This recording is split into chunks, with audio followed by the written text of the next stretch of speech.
Amada igreja, abramos a Escritura Sagrada, o livro do profeta Malaquias, último livro do Antigo Testamento, em sequência a nossa série de mensagens neste profeta. Domingo passado, nós fizemos um intervalo, damos um intervalo em Malaquias em virtude do sermão que nós expomos aqui a respeito da nossa relação com o Estado. E hoje nós retornamos à nossa série. Após essa, eu creio que mais 2 sermões, nós encerramos mais uma série de exposições em mais um livro da Escritura Sagrada. Hoje nós faremos a leitura de Malaquias capítulo 3, dos versos 6 a 12. Malaquias capítulo 3, dos versos 6 a 12. Vamos ler com fé e com reverência a palavra de Deus. Diz assim o texto: Porque eu, o Senhor, não mudo, por isso vós, ó filhos de Jacó, não sois consumidos. Desde os dias de vossos pais vos desviaste dos meus estatutos, e não os guardastes.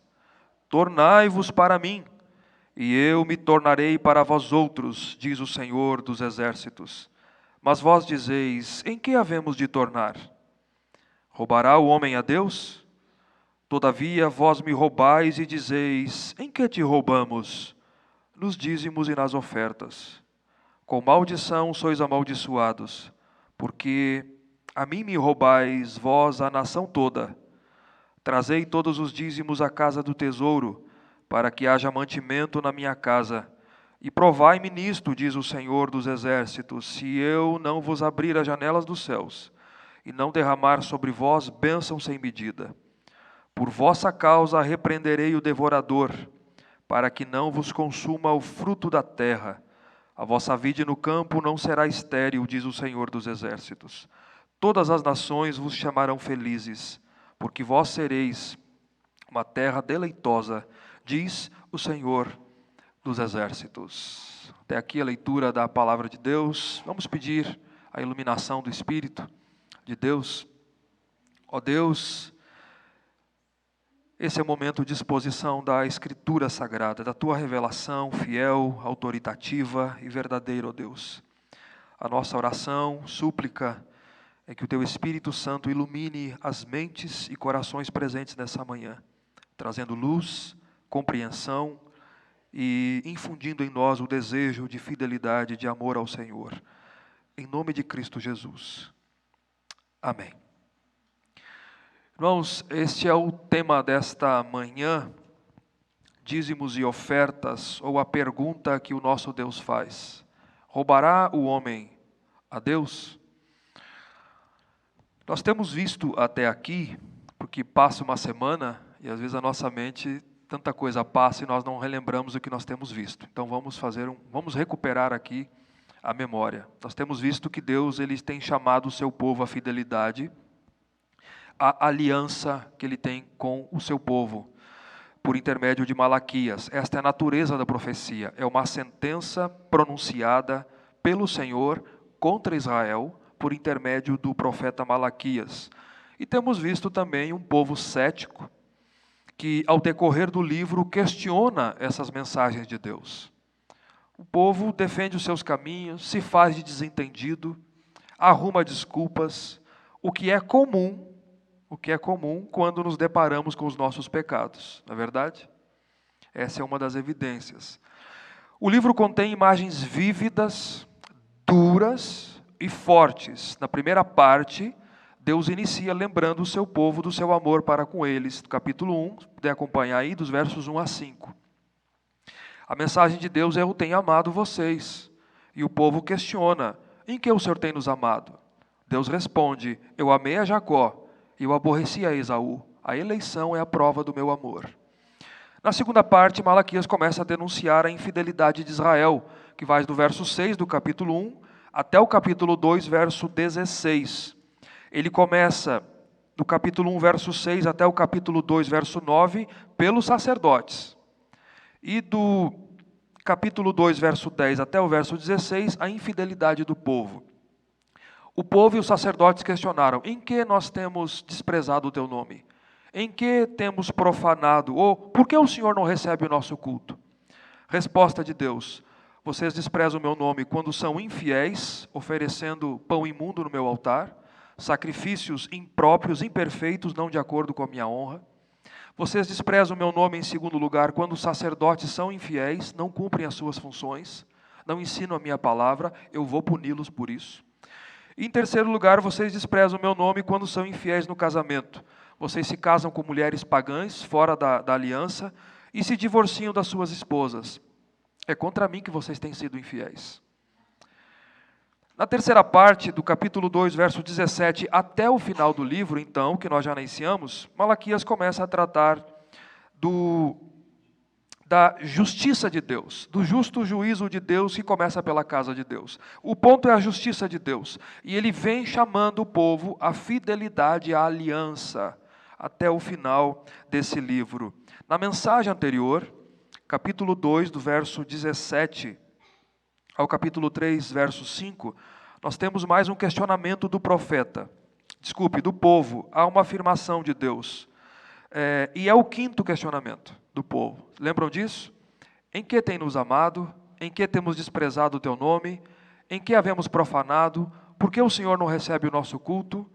E a mensagem anterior, Malaquias diz: vocês têm cansado o Senhor com as palavras de vocês. Deus está enfadado com o questionamento de vocês, com a justiça de Deus. Deus é injusto. E vocês ainda dizem: em quem nós temos o enfadado? Malaquias responde: quando vocês questionam a justiça de Deus. É nisso que vocês pensam: qualquer um que faz mal passa por bom aos olhos do Senhor e ele se agrada deste. Onde está o Deus do juízo? Resposta de Deus: o Deus do juízo, ele está aqui e ele virá. É o envio de 2 mensageiros. Eu irei até vocês e farei justiça. Mas primeiro eu vou enviar o meu mensageiro que preparará o caminho e anunciará a minha vinda. E de repente eu virei até vocês. Virá o anjo da aliança. E eu exercerei a justiça que vocês tanto desejam. Mas vocês podem suportá-la? Quem está preparado para o dia da minha vinda? Quem poderá subsistir? Porque o juízo começa pela minha casa. O juízo começa pela casa de Deus. Estão preparados? Então, se em 2,17 até o capítulo 3, verso 5, é o quinto questionamento, aqui nesta parte do sermão nós temos o 6º e o 7º questionamento. No verso 7 e 8 do capítulo 3. É mais ou menos assim. No quinto questionamento, Deus diz: vocês têm me enfadado. E agora Deus vai dizer: vocês estão me roubando. Vocês estão me roubando.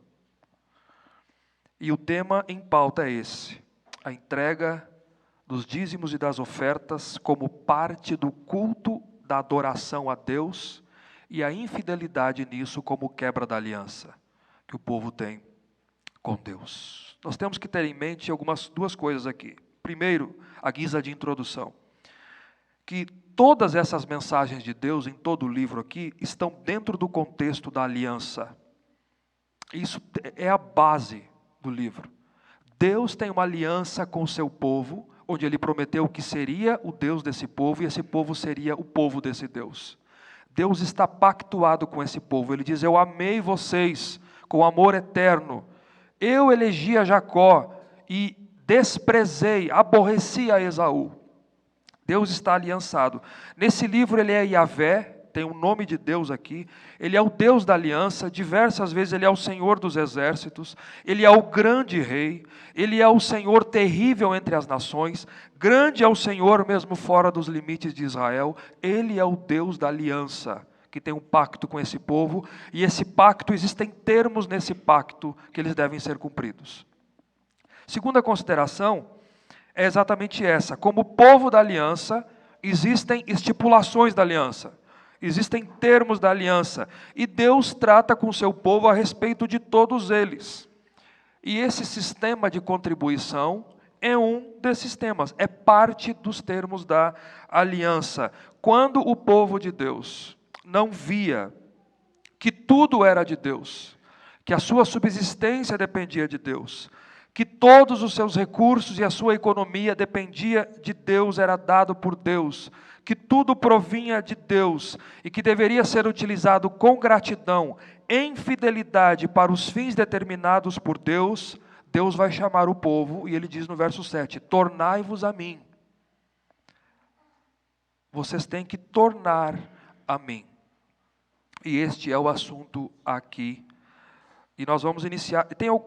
Eu dividi em diversas partes aqui, curtas. Vocês vão ver que tem muitas partes curtas. Vamos começar parte a parte aqui do texto, para ficar claro. São 10 partes curtas mesmo. Eu dividi didaticamente assim. Primeira, verso 6.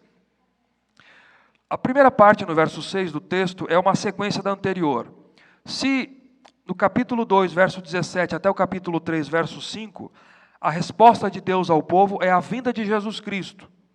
Onde é que está o Deus do juízo? É a vinda de Jesus. E aponta para o escatom, para o final dos últimos dias. O que ele fará? Quando ele vier, ele mostrará que Deus é justo, ele fará justiça, ele virá como fogo purificador, ele virá como lavandeiro, purificará o seu povo e então será oferecido um culto a mim agradável novamente. E ele virá em juízo, ele vai encerrar o texto dizendo isso, como testemunha veloz para julgar os pecadores desobedientes à minha lei, aqueles que não me temem. A pergunta que fica é, por que Deus não destrói esse povo? Por que hoje, então, o israelita poderia fazer? Por que Deus não destrói, não consome esse povo desobediente agora? Verso 6 responde, porque Deus é imutável. Veja a resposta aí. Porque eu, o Senhor, não mudo, por isso vós, ó filhos de Jacó, não sois consumidos. A resposta do porquê que Deus não consome um povo desobediente, mesmo o seu povo, é a doutrina da aliança. E a imutabilidade de Deus. Não somos consumidos e destruídos por causa dos nossos pecados, porque Deus não muda. Ele fez uma aliança conosco, uma aliança de graça, o pacto da graça que contém promessas eternas de Ele ser o nosso Deus e de nós ser o seu povo. Essa é a razão por que eu e você não somos consumidos. É a misericórdia de Deus. Se você se perguntou o que eu fiz a semana toda e por que Deus não me consumiu, não me destruiu, resposta, misericórdia de Deus. Deus tem uma aliança com você. E Ele é imutável, Ele não muda. É por isso, Deus tem paciência conosco. Ele tem tido paciência com você e você sabe disso. Não é por nosso mérito, não é meritório, mas é porque Ele não muda e Ele sempre é fiel ao pacto. Ele sempre é fiel ao pacto. Por isso eu e você perseveramos. Por isso somos corrigidos, por isso somos disciplinados, mas nunca abandonados e nunca consumidos. Essa é a primeira parte do texto, verso 6, que é em sequência da leitura anterior. Segunda parte, verso 7, na parte A, nós temos uma afirmação de Deus ao povo e em relação ao povo. Veja o que Deus vai dizer agora. Desde os dias dos vossos pais, ou seja, dos seus antepassados, vos desviaste dos meus estatutos e não os guardastes. Eu não consumi vocês porque eu sou imutável. Eu não mudo. Eu sou fiel à minha aliança. Mas desde os dias dos pais de vocês, vocês sempre foram infiéis. Sempre foram. Deus examina o povo e o diagnóstico é olhar para a história do povo, a história em relação a ele, e Deus diagnostica. Não é um relato de obediência crescente. Não é. Pelo contrário, é uma longa história de momentos muito tristes, muitas vezes de desobediência, infidelidade e afastamento de Deus. Veja a história de Israel. A história veterotestamentária. Apesar da graça de Deus, da libertação de Deus, das manifestações de Deus, o povo sempre foi infiel. Sempre. Deus diz: desde os dias dos vossos pais, vocês se afastaram dos meus estatutos e não os guardaram. Sempre foi assim. Vocês sempre foram assim. Terceira parte, no verso 7, ainda a parte B. Deus então, graciosamente chama seu povo. Deus apela, faz o apelo. Ele vai chamar o seu povo. Veja, Deus denuncia, mas Ele chama graciosamente. Veja o que Ele diz: tornai-vos para mim, e eu tornarei para vós outros, diz o Senhor dos Exércitos. Esse é um termo muito importante aqui, tornai-vos. Essa é uma das maneiras pelas quais os profetas chamavam o povo ao arrependimento. Deus está chamando o povo ao arrependimento, a corrigir os seus caminhos e a voltar-se para Ele. Deus chama o povo à renovação. Deus chama o povo à restauração com Ele. Tornai-vos a mim, e Deus diz, e eu me tornarei para vocês. Tornem para mim, e eu me tornarei para vocês. Lembra no capítulo 2, versos 13 e 14? O que Deus diz? Vocês cobrem o altar com lágrimas, o altar do Senhor, com gemidos, com choros, porque já não olham para a oferta, nem aceitam com prazer. O povo estava dizendo: você não aceita o nosso culto, o Senhor não recebe mais o nosso culto. Por quê? Resposta: tornem-se para mim e eu tornarei para vocês.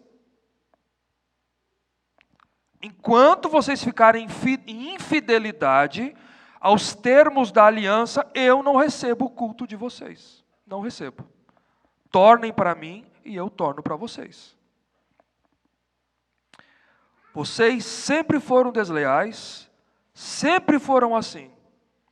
Mas eu estou chamando vocês. Quarta parte, ainda no verso 7, o povo responde descaradamente, como desentendido, sabe? Quando a pessoa se faz de desentendida, ou cinicamente. Mas vós dizeis, verso 7 ainda, em quem havemos de tornar? Esse questionamento revela uma cegueira, uma presunção e uma tentativa arrogante de justificar os seus erros e defender os seus caminhos tortuosos. E essa é uma coisa que é impregnada na natureza humana. Nós sempre ou culpamos o outro, nunca assumimos os nossos erros, ou no mínimo queremos defender os nossos caminhos errados o tempo todo. Em que haveremos de tornar? Seria mais ou menos assim: em que nós temos que voltar para o Senhor? O que é que eu fiz de errado? O que é que eu fiz de ruim para ter que tornar ao Senhor? Eu não consigo perceber alguma coisa em mim para que eu tenha que tornar ao Senhor. Esse é o questionamento do povo. Então, na quinta parte, no verso 8, Deus responde esse questionamento do povo com uma pergunta e uma afirmação confrontadora. Veja a resposta de Deus. Ele responde com uma pergunta e afirma ao povo. Pergunta. Deus disse, tornai-vos para mim. Em que havemos de tornar? Resposta de Deus. Roubará o homem a Deus? Pode alguém roubar Deus? Então, a resposta natural seria não. É impossível alguém roubar a Deus. Ninguém pode. Quem pode roubar a Deus? Ele é santo, Ele é grande, Ele é tremendo, Ele é onipotente, Ele é o Senhor dos exércitos, diversas vezes está escrito aqui. Ele é grande entre as nações, é onipotente, é onipresente, é onisciente, Ele é o Deus eterno. Quem é que pode roubar a Deus? Mas, todavia, entretanto, quando você verifica os termos da aliança, no tocante a diversos assuntos, e no tocante aos dízimos e às ofertas, às contribuições, Deus afirma, Deus pode afirmar: todavia vós me roubais. Vocês estão me roubando. É possível me roubar. E vocês estão me roubando. Verso 8, sexta parte, ainda o povo pergunta: em que te roubamos? Acompanhe aí. Em que te roubamos? Como desentendidos, como se não soubessem que os seus recursos e a sua subsistência vinha de Deus e que, de acordo com a lei e a aliança, eles tinham responsabilidades comunitárias, sociais e para com o culto e adoração e o sustento da casa de Deus. Em que te roubamos? Resposta de Deus na 7ª parte do texto: nos dízimos e nas ofertas. Nos dízimos e nas ofertas.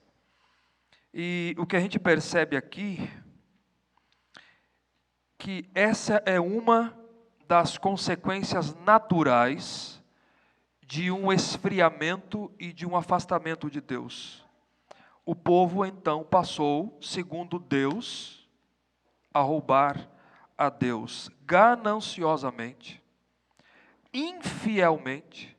Eles abandonaram o fato de que Deus é Senhor de toda a realidade humana e de que Deus é Senhor de todas as áreas da vida do seu povo, inclusive essa. Inclusive essa. Esse texto, preste atenção, esse texto diz respeito ao senhorio de Deus sobre toda a nossa vida, inclusive os nossos recursos. Sobre toda a nossa vida. E da perspectiva de Deus, aqui no texto, eu estou expondo o texto. Nós não estamos preocupados com pensamento moderno, com interpretações modernas, estou expondo o texto. Da perspectiva de Deus, quando o povo não reconhecia esta realidade, de que Deus era o Senhor dessa área também da vida deles, e eles não traziam as suas contribuições de acordo com a aliança, Deus interpretava como equivalente a roubar algo que pertence a Ele. Algo que pertencia a Ele. Aliás, o verbo hebraico aqui para roubo é um verbo muito forte, que não é simplesmente você pegar, é tirar com força. A palavra hebraica aqui para roubo é isso aí, é como você arrancar com força. Algo que pertence a mim e que era de Deus. Essa é a resposta de Deus. Por quê? Aqui nós temos que entender então os termos da aliança, rapidamente. O Antigo Testamento, ele ensinava que, como parte da lei do culto a Deus, todo israelita tinha de trazer o dízimo, que a palavra é a 10ª parte, de toda a sua renda e de tudo aquilo que ele produzia, a Deus. Todo o dízimo da terra pertencia a Yahvé, o animal, o gado, a colheita, os produtos da terra. Em relação ao gado, por exemplo, à medida que a criação de animais ia deixando o aprisco, o criador simplesmente deveria ir contando até 10 e considerar que quando chegasse no 10º animal, ele pertencia a Deus. Ele ia contando, o animal ia saindo do aprisco. 1, 2, 3, e ainda era dele. 4, 5, 6, 7, 8, 9, pertence a Yahvé. A 10. E era possível converter até mesmo o dízimo agrícola em dinheiro também. Todavia, em todo caso, era santo ao Senhor, era separado ao Senhor. E era a quem dedicado? Para os levitas. Eles não possuíam herança territorial em Canaã. A herança deles era o Senhor. Eles eram a tribo, já falei sobre isso, separada para cuidar do templo, do tabernáculo e do templo e do serviço divino. Eles não faziam mais nada. O serviço sagrado, o culto e o ensino da lei era responsabilidade dos sacerdotes e dos levitas. E a recompensa por servir a Deus era ser sustentado pelas demais tribos de Israel. E os próprios levitas davam o dízimo dos dízimos aos sacerdotes. Eles tinham responsabilidades também. Qual era o local? Os dízimos não poderiam ser entregues de qualquer forma, em qualquer local, ou administrados pelo povo, mas dentro do contexto da adoração e no lugar autorizado por Deus, ou seja, no templo em Jerusalém. E havia 3 razões, ou 3 dízimos distintos aqui, para propósitos distintos. 2 ocasiões anuais e uma trienal. Primeiro, para o sustento dos levitas e sacerdotes. Segunda razão, para um banquete sagrado que deveria ser feito a partir dos dízimos para celebrar a abundância da provisão do Senhor. E um era feito trienal, para sustento dos pobres na terra, dos órfãos, das viúvas e dos estrangeiros. Tudo ligado ao contexto da adoração. As ofertas eram ofertas voluntárias e específicas. Algumas partes eram dadas aos sacerdotes, era algo voluntário. Essa é a primeira consideração do que era o dízimo, a quem, o local e as ocasiões e as razões. A segunda consideração era as estipulações do pacto de Deus com o povo. A estipulação do pacto, e esse é o contexto aqui, é que Deus seria o Deus deles e ele seria o povo desse Deus, pactuado com ele. E assim como a obediência implicaria em bênção de Deus, a fidelidade implica em bênção, a desobediência, a infidelidade implicaria em punição. São termos do pacto aqui. Esse é o contexto. São os termos do pacto. Então, conclusão. Estes israelitas aqui, que retornaram do exílio, não estavam sendo fiéis aos termos do pacto, na entrega dos dízimos e das ofertas. Eles estavam sendo gananciosos, eles retinham parte e não traziam tudo. Talvez uma tradução aqui é o dízimo todo, que ele diz, trazei o dízimo todo, ele vai dizer aqui depois, no verso 10. Eles guardavam para si, preferiam fazer isso ao trazer aquilo que Deus havia requerido deles. E ao fazê-lo, preste atenção, eles não roubavam somente a Deus, mas existiam responsabilidades comunitárias e sociais. Eles prejudicavam os levitas, que não tinham outro meio de sustento, e os pobres da terra também. Porque parte dos dízimos era dedicado aos pobres, às viúvas, aos órfãos e estrangeiros também. Por que eles não faziam? Tem que lembrar do contexto aqui, que nós já vimos algumas vezes. Esse período é marcado pela religiosidade externa, não interna e verdadeira do coração. Porque quando você torna para Deus, primeiro torna o coração. Se o coração não tornar para Deus, o resto não torna. Se o seu coração não estiver em Deus, em amor, em devoção, em voluntariedade do coração, o resto não torna. E o povo vivia isso.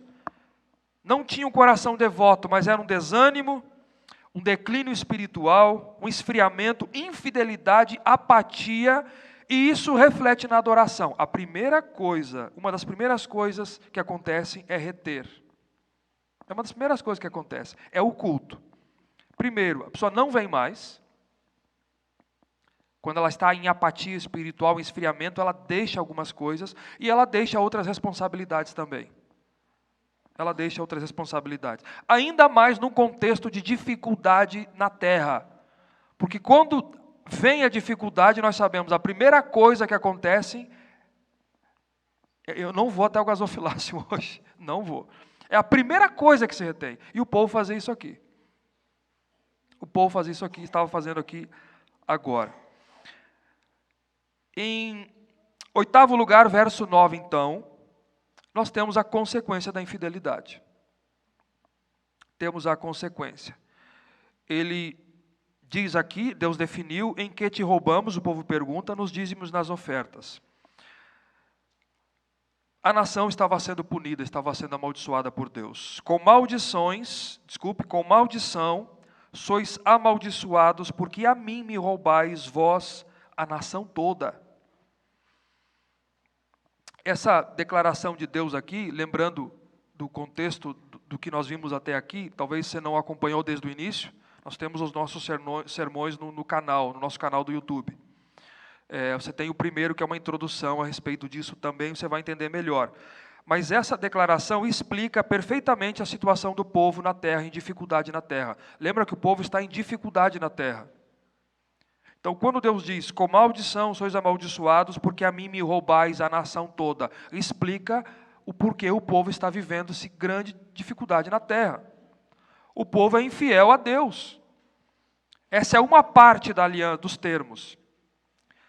Tem a questão do casamento, a questão dos sacerdotes, a questão do culto, das ofertas trazidas em desacordo. Uma série de questões explicam a situação do povo em dificuldade na terra. Um povo infiel, um povo avarento, um povo cego. Lembra do questionamento do povo no capítulo 2, verso 17? O povo diz, qualquer um que faz mal passa por bom aos olhos do Senhor, e é desses que o Senhor se agrada. O povo está cego. O povo está vivendo assim. por conta da infidelidade. E está querendo a bênção de Deus. Eles não ligavam que tudo vinha de Deus, que tudo deveria ser utilizado, toda a nossa vida para a glória de Deus. Que Deus, mais uma vez, quer ser o Senhor absoluto de todas as áreas da nossa vida, inclusive a vida financeira. Essa é a consequência do amor, essa é a consequência da idolatria, do amor ao dinheiro, da idolatria e da infidelidade. Deus diz, com maldição sois amaldiçoados, a nação toda. Então perceba, assim como a infidelidade é generalizada, o castigo também foi generalizado. A nação toda também é generalizado. É como se Deus estivesse dizendo assim, vocês retêm aqui, eu retenho aqui. Eu retenho a bênção. Vocês retiveram, eu retenho também. Nona parte do texto, Deus chama o povo a tornar para ele, aqui no contexto, então, verso 10, na parte A. Trazei, Deus é um apelo gracioso, amoroso. Trazei todos os dízimos à casa do tesouro, para que haja mantimento da minha casa. Aqui está o tornar para Deus. Quando nos tornamos para Deus em primeiro lugar, nos voltamos inteiros para Deus. É tudo aquilo que eu sou, tudo aquilo que eu tenho, eu o torno a Ele. Ele passa a ser o Senhor de todas as áreas da minha vida, que às vezes é a última que se converte, né? A última é essa aqui, os recursos. Ou, às vezes, tem cristãos que fazem distinção. Não, isso aqui é de Deus. Isso aqui não é de Deus. Deus é Senhor dessa área da minha vida. E dessa aqui Ele não deve ser o Senhor. Essa aqui é só minha. Essa aqui diz respeito a mim e a minha família. Essa aqui é de Deus. Faz essa separação das demais áreas. Mas Deus é Senhor de toda a realidade humana e de toda a realidade do cristão, das áreas da vida do cristão. Tragam os dízimos à casa do tesouro. A casa do tesouro se refere a um local específico do templo, designado para armazenar e para estocar os dízimos, as ofertas, o gado, parte do cereal e também material para os sacrifícios. O propósito está aqui no verso 10. Qual é a razão? Para que haja mantimento na minha casa. Que haja mantimento, que é aqueles três propósitos que eu mencionei anteriormente, juntamente com o material necessário para os sacrifícios dos sacerdotes, para a manipulação dos sacerdotes. Tudo dependia da fidelidade do povo. Tudo. Do entendimento do povo aos propósitos de Deus, desse sistema de contribuição, para que o serviço divino se mantivesse, dependia da entrega e da fidelidade do povo. Não parte, mas o dízimo todo, que é a tradução aqui, o dízimo todo, que o povo estava retendo. Assim como antes da entrega dos sacrifícios, era para ser animais perfeitos, sem defeito, o povo levava o cego, o dilacerado, levava o leão no caminho lá comer uma perna, ele levava, vou levar esse aqui, vou ficar com o melhor para mim, eu vou ficar em casa com o melhor, mas o cego ele levava para o culto. Deus diz, eu não aceito isso, não aceito, você está trazendo o pior, e você sabe que não pode, tá? Então isso aqui é só uma parte da aliança. Eu queria deixar claro que o ponto do texto é a obediência, a fidelidade do povo. Esse é o ponto do texto aqui. De todo o livro, de todo o livro. De todo o livro. Tá? Então, e a última, que é a 10ª parte aqui então, dos versos 10 a 12, Deus graciosamente vai fazer promessas. Com base na fidelidade do povo. Irmãos, o que deveria ser por adoração e por fidelidade somente. Deus ainda faz promessas agora. São 3 promessas que nós veremos. Que Deus fará aqui dos versos 10 a 12. Mas deveria ser algo por amor, voluntariamente. Compreendendo os propósitos, as necessidades, o avanço do reino de Deus, da obra de Deus. Deus não precisaria estar fazendo promessas. Deveria ser algo do coração, tornai-vos para mim. Mas Deus aqui faz isso ao povo desse período de Malaquias. Vejam aqui, primeiro Deus diz, Deus faz uma coisa rara aqui, na Escritura. Verso 10. Provai-me nisto, diz o Senhor dos Exércitos. A razão é para encorajar o povo a obedecer, porque esse é o foco do texto, a fidelidade, a obediência. E esse é um uso raro na Escritura. Deus diz, provem-me, me façam prova. Por que é raro? Primeiro, porque sempre na Escritura é Deus quem prova. Nunca é o homem quem prova a Deus, é sempre Deus quem prova. Deus é quem vem nos testar. Deus é quem vem provar o seu povo. Segundo, porque a ordem bíblica, vétero e neotestamentária, é não tentarás o Senhor teu Deus. Essa é a ordem bíblica, não tente a Deus. Não acha que você pode pôr Deus contra a parede, como diz Teologia da Prosperidade. Isso aqui é um uso raro. Aqui Deus diz ao povo o próprio Deus. Provai-me nisso. Eu vou deixar claro de novo aqui. O ponto aqui não é barganhar com Deus. Eu faço isso se Deus me fizer isso. Ou, para que Deus faça isso, eu vou fazer isso. De alguma maneira. Ou Deus fica obrigado a te abençoar. Deus não é obrigado a nada. Não é negócio aqui. Peguem o ponto da passagem. Deus está chamando o povo à fidelidade aos termos da aliança, às estipulações. E como em outras áreas da vida, o povo estava sendo infiel, assim como no casamento. O povo estava sendo infiel. Não é negociar ou tentar a Deus. Não é tentar a Deus aqui. Mas se refere aos termos prescritos, às prescrições de Deus. E Deus desde o início está chamando o povo a isso. O dízimo era parte integrante das estipulações do pacto e parte do culto da adoração do povo de Deus. E a obediência às estipulações traria a bênção de Deus. Assim como a desobediência traria punição de Deus. A questão toda é fidelidade às prescrições de Deus para o culto e para a adoração. Então, Deus vai fazer 3 promessas de bênção aqui. A primeira está no verso 10 ainda. Deus abriria as janelas dos céus. Ele diz, se eu não vos abrir as janelas do céu e não derramar sobre vós bênção sem medida. O que Deus está dizendo é, se vocês forem fiéis, eu vou abençoar vocês grandemente. Aqui em Tiago, nós lemos na liturgia, no verso 17 do capítulo 1, Tiago diz que toda boa dádiva, todo dom perfeito vem do alto, vem do Pai das luzes, em quem não há mudança e nem sombra de variação. Então, a imagem que Deus utiliza, a figura que está aqui, a imagem, é como o céu como um grande depósito, como um grande celeiro, cujas janelas estão apontadas para a terra, para baixo. E Deus está abrindo a janela. Essa é a imagem vívida aqui. Essa é a imagem vívida. Tá? O resultado é abundante bênção. A cena aqui, ela remete à cena do dilúvio. Se você ler em Gênesis 7, versos 11 e 12, diz assim, que no ano 600 da vida de Noé, romperam-se as fontes do grande abismo, água de baixo. E as comportas do céu se abriram e houve copiosa chuva sobre a terra durante 40 dias e 40 noites. Essa é a imagem que remete aqui. Deus abriu as comportas dos céus e veio e choveu. Choveu 40 dias e 40 noites. Essa é a imagem da bênção aqui. Segunda bênção, verso 11. Deus repreenderia o devorador e frutificaria os campos.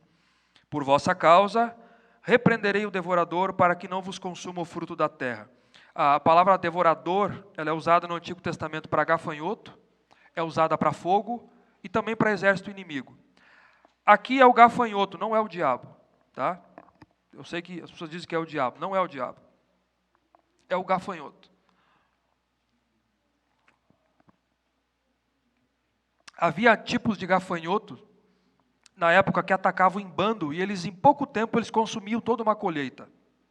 Toda uma plantação, toda uma colheita. E Deus diz, por vossa causa, eu vou repreender o gafanhoto para que ele não consuma os produtos da terra. Vocês estão em dificuldades na terra, vocês são infiéis. Mas por vossa causa, eu vou repreender o gafanhoto, ele não vai consumir esses produtos. E segundo, a vossa vide no campo não será estéril. Eu que estou dizendo, eu não deixarei que as suas videiras nos campos fiquem sem frutos. Elas frutificarão. Eu farei elas frutificar. E a terceira promessa de bênção, verso 12. Todas as nações vos chamarão felizes, porque vós sereis uma terra deleitosa, diz o Senhor dos Exércitos. Todas as nações dirão que vocês são felizes, que vocês são um povo feliz, porque vocês são uma terra de delícias. Esse adjetivo aqui, terra de delícias, ele significa alegria, vida plena, agradável. Todas as pessoas veriam como eles eram cuidados, como eles eram protegidos e abençoados pelo Senhor. Todos verão. E como a fidelidade produz frutificação da terra, uma terra deleitosa. E, irmãos, a fidelidade a Deus traz felicidade. Ela traz felicidade. E perceba, eu quero encerrar para ir para as conclusões. É a fidelidade o ponto aqui. Porque você pode ser feliz com ou sem dinheiro. Com ou sem dinheiro, se for obediente a Deus. Obediência é que traz a fidelidade. Porque obediência implica em comunhão, relacionamento com Deus. E aqui está a verdadeira felicidade. Eu vou falar um pouquinho sobre isso aqui na conclusão. Eu não tenho tempo, não é estudo, eu posso dar um estudo sobre isso, e tem uma carta pastoral da IPB a respeito disso também, do sistema de contribuições, eu posso recomendar para vocês. Mas, uma pergunta aqui, porque eu não posso deixar de falar, claro. Deve estar matutando aí, né, na cabeça de vocês. Será que na nova aliança, com a vinda de Cristo, Deus não se importa mais com isso? Algo aqui que nós lemos se aplica à igreja neotestamentária? O dízimo não é algo só da lei? Resposta, não. Primeiro, porque o dízimo é anterior à lei. Foi praticado por Abraão, pelos patriarcas. O dízimo não é algo da lei. Ele foi praticado anterior à lei. O dízimo ele foi regulamentado na lei. O dízimo está presente na história, nos livros proféticos, nos livros poéticos, nos livros sapienciais, está nos livros proféticos do Antigo Testamento, e o Novo Testamento não o aboliu, ele não foi anulado, muito pelo contrário, foi reafirmado por Jesus em Mateus 23, 23. Tá? Jesus diz isso aqui, Mateus 23, 23. Ai de vós, escribas e fariseus hipócritas, porque dais o dízimo da hortelã, do endro e do cominho, e tendes negligenciado os preceitos mais importantes da lei, a justiça, a misericórdia e a fé. Atenção, devíeis, porém, fazer estas coisas sem omitir aquelas. Eu já ouvi alguém dizendo, isso aqui ele está falando para fariseu, então preste atenção. Se isso aqui ele está falando para judeu, então a justiça, a misericórdia e a fé também fazia parte da lei do Antigo Testamento. Então se isso aqui só vale para judeu do Antigo Testamento, você tem que abandonar a justiça, a misericórdia e a fé também. Tem que ser fiel ao contexto. Tá? Porque eu já vi gente fazer isso aí. Isso aqui diz respeito, façam essas coisas, não omitam aquelas. Isso aqui está falando de lá. Então, você tem que aplicar os dois lados. Jesus disse, façam essas coisas e não omitam aquelas. Se eu não devo, então, se não é válido aqui, se Jesus não está reafirmando a prática do dízimo, então ele não reafirma que eu e você temos que cumprir a justiça, a misericórdia e a fé. Porque são termos também de lá, do Antigo Testamento. Tá? Não é o estudo, mas a vontade é mais, né? O Novo Testamento não trata muito do assunto porque ele nasce num ambiente estritamente judaico, algo que era comum. Mas é interessante um detalhe nas cartas. Paulo, 1 Coríntios 9, dos versos 7 a 14, ele trata do sustento dos pregadores do Evangelho. Preste atenção. Ele não utiliza a palavra dízimo, mas o contexto todo fala dessa forma de contribuição no Antigo Testamento para o sustento dos levitas. Leia depois.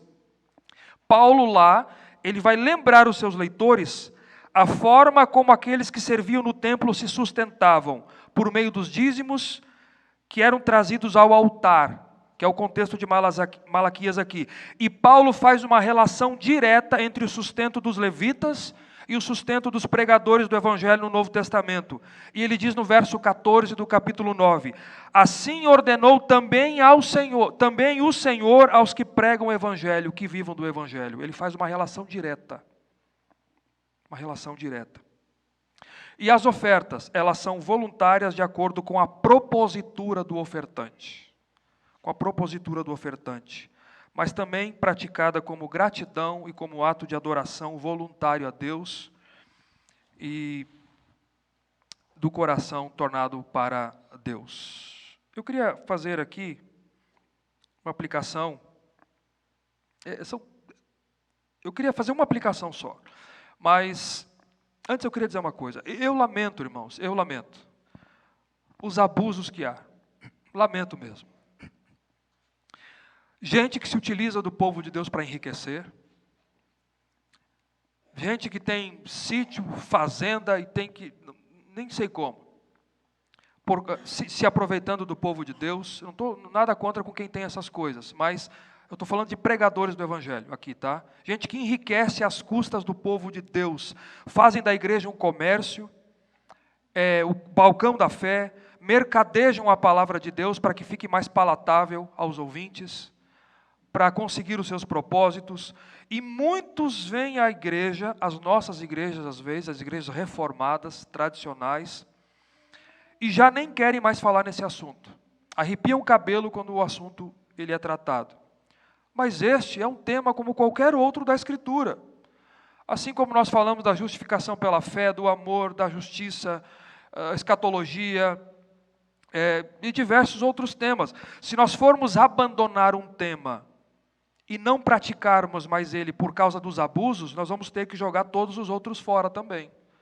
E não podemos mais falar dos outros, porque tem problema em relação ao amor, tem problema em relação à unidade da igreja e diversos outros temas. Porque há abusos também. Você não pode jogar tudo fora por causa dos abusos. Tem que corrigir os abusos e os erros que existem. Se tem um tema que eu não tenho dificuldade de tratar aqui, é esse nessa igreja, nessa congregação aqui. Esse é muito claro para mim. É um povo que conhece a Deus, conhece a palavra de Deus, e é um povo fiel nessa área. É um povo fiel. Aliás, o período do Covid-19, eu sei que tinha gente vendendo feijão mágico, né? Vendendo feijão. Nós nunca tratamos sobre esse assunto nesse período. E a igreja se manteve. Tranquilamente. Nunca tratamos. Porque isso tem a ver com entendimento, com amor, com voluntariedade, com devoção, com culto a Deus. Você ensinou uma vez, acabou. É do coração.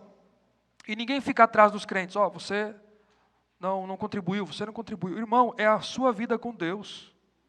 É a sua vida com Deus. Ok? Foi o período que mais deu tudo certo financeiramente na igreja. A igreja em casa, não podia sair de casa. Por conta da fidelidade dos irmãos. Sabem dos propósitos, das contribuições da IPB, do alcance que tem as contribuições da IPB no país, e é um indicativo isso de saúde espiritual, sem dúvida nenhuma. Eu queria fazer uma aplicação aqui com essa consideração. Eu quero encerrar dizendo isso. Para todos que estão aqui e aqueles que me assistem pela internet, isso é muito importante. Talvez existam áreas da tua vida sobre as quais Deus ainda não é o Senhor. E talvez a financeira seja uma delas. Você quer que Deus seja o Senhor de todas as áreas, exceto essa. Isso não pode ser possível. Tome uma atitude agora, se torne para Deus. Volte para Deus. Não ame mais algo do que a Deus. Não ame uma coisa mais do que a Deus, isso é idolatria. E a avareza, segundo o Novo Testamento, é idolatria. Jesus disse em Lucas 12:34, onde está o vosso tesouro, aí estará o vosso coração também. Aí estará o vosso coração também. Deus deve ser o Senhor de tudo na sua vida, no Novo Testamento também, não só no Antigo Testamento, inclusive nessa área. Nos nossos recursos, na nossa economia, porque tudo é dele. Nós lemos na liturgia, 1 Crônicas 29, verso 14, porque tudo vem de ti, das tuas mãos te damos. Quem somos nós para dar algo ao Senhor voluntariamente? Tudo vem de ti, o que acontece é que aquilo que vem do Senhor, nós voluntariamente entregamos em amor, em devoção, não em pressão, em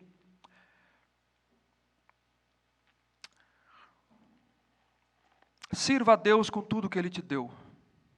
Sirva a Deus, tudo vem dEle, e isso precisa ser para a glória dEle.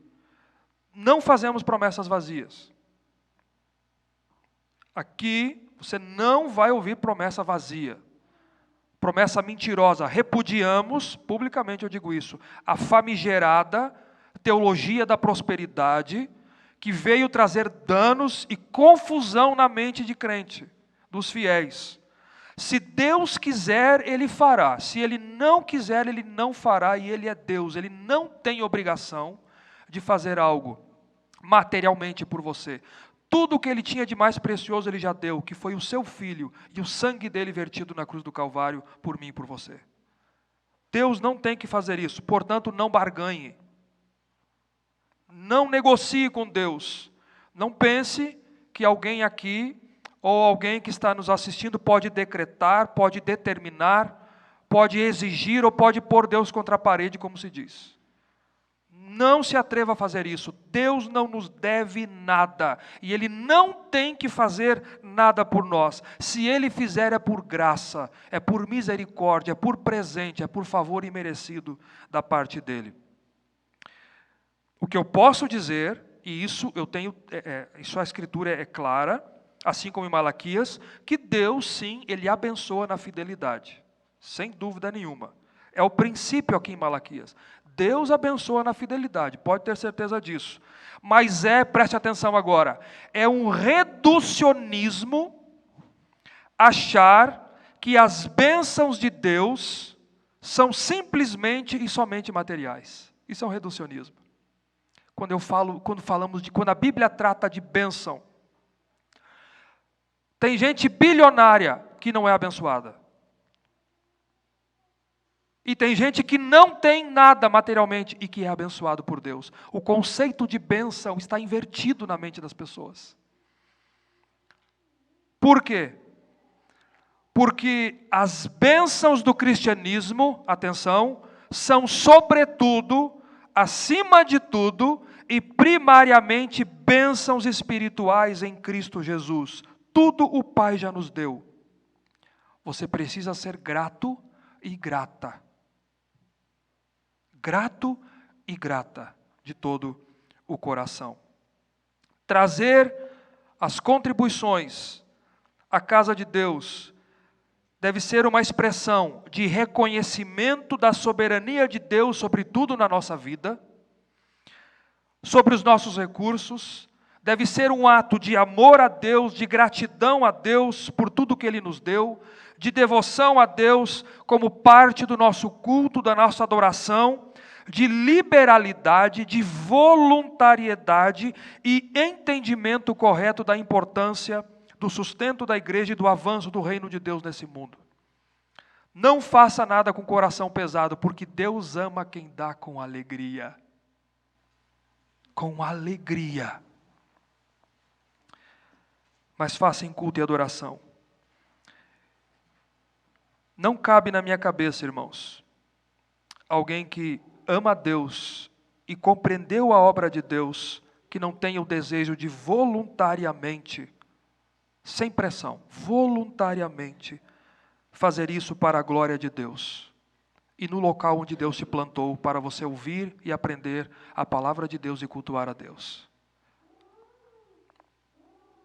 Para isso, o cristão precisa reconhecer a soberania e o senhorio de Deus sobre a sua vida, adorar a Deus com tudo que Ele tem, em obediência. E para o cristão verdadeiro, a obediência, a adoração a Deus, o senhorio de Deus, sempre ocupa o centro da sua atenção. E isso é justo. E isso é justo porque o Novo Testamento trata de regularidade em contribuições e de proporcionalidade. É regular e é proporcional. A quem Deus conferiu mais, Ele vai fazer mais voluntariamente. A quem Deus deu menos, Ele vai fazer também, e menos, mas voluntariamente. De amor, de devoção. E essa é a posição da IPB e essa é a minha posição. O único meio de sustento da igreja é dízimos e ofertas, são os meios regulares de contribuição para a obra de Deus entregues à igreja, não por conta, para sustento, manutenção, avanço missionário, plantação de igrejas, investimento na obra de Deus, em obra social, mas tudo deve ser feito para a glória de Deus. Faça tudo para a glória de Deus. Quer comais, quer bebais, quer façais qualquer outra coisa. Faça tudo para a glória de Deus, com amor, com devoção e voluntariamente. Voluntariamente. Que Deus abençoe a nossa vida.